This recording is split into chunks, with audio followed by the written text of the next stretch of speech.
Aujourd'hui, la Côte d'Ivoire est l'un des plus grands producteurs agricoles au monde. Elle reste absente du marché du café de luxe. Pendant que certains producteurs vendent leur café à moins de 2 euros le kilogramme, d'autres ailleurs, comme le Panama, vendent le leur à plus de 1000 euros le kilogramme. La différence, ce n'est pas la terre, ce n'est pas le climat, c'est la science et la stratégie. Moi, c'est Dofo Isaac Parfait, doctorant en agrochimie, agropédologie, quarantaine et défense des plantes. Mon objectif est simple, créer le premier café ivoirien ultra premium capable de rivaliser les meilleurs cafés du monde. Certainement, vous vous posez la question, comment? C'est tout simple. Avec des variétés de café de haute gamme, des techniques de fermentation avancées utilisées dans les fermes les plus innovantes et une production sur une petite surface à très grande valeur ajoutée. Avec seulement 2 hectares de terre, transformée en une production de café d'exception destinée au marché de luxe en France, en Asie et au Moyen-Orient. C'est une opportunité réelle, encore largement inexploitée en Afrique de l'Ouest. Aujourd'hui, la demande mondiale pour le café premium explose. Les consommateurs ne veulent plus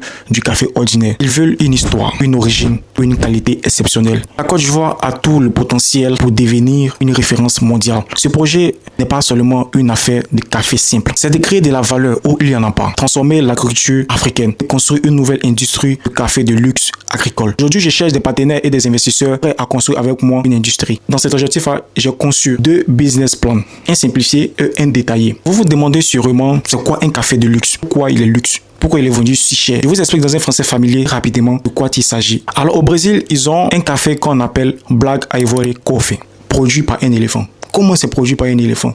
Alors l'éléphant mange les cerises de café. Dans l'estomac de l'éléphant s'opère la magie. Les enzymes digestives décomposent certaines protéines du café. Les protéines sont responsables de l'amertume, ce qui donne un gros goût exceptionnel ou indifférent. En conclusion, les producteurs récupèrent ces cerises de café là, il les lave, il les sèche et puis il les torréfie. C'est avec toutes ces transformations là, on obtient du café très recherché, du café très cher. Ailleurs encore, à la place de l'éléphant, eux ils utilisent un oiseau qui fait le même processus. Moi j'ai une alternative moderne, beaucoup plus puissante. Fermentation contrôlée, levure, bactéries et j'en passe. Fermentation aérobie, carbonique, macération comme le vin, inoculation des levures spécifiques et j'en passe. Si tu es intéressé par ce projet, écris un commentaire intéressé. Je t'envoie business plan détaillé. C'est un projet à long terme dont j'aurai besoin de vous. Ensemble, on pourra aller plus loin.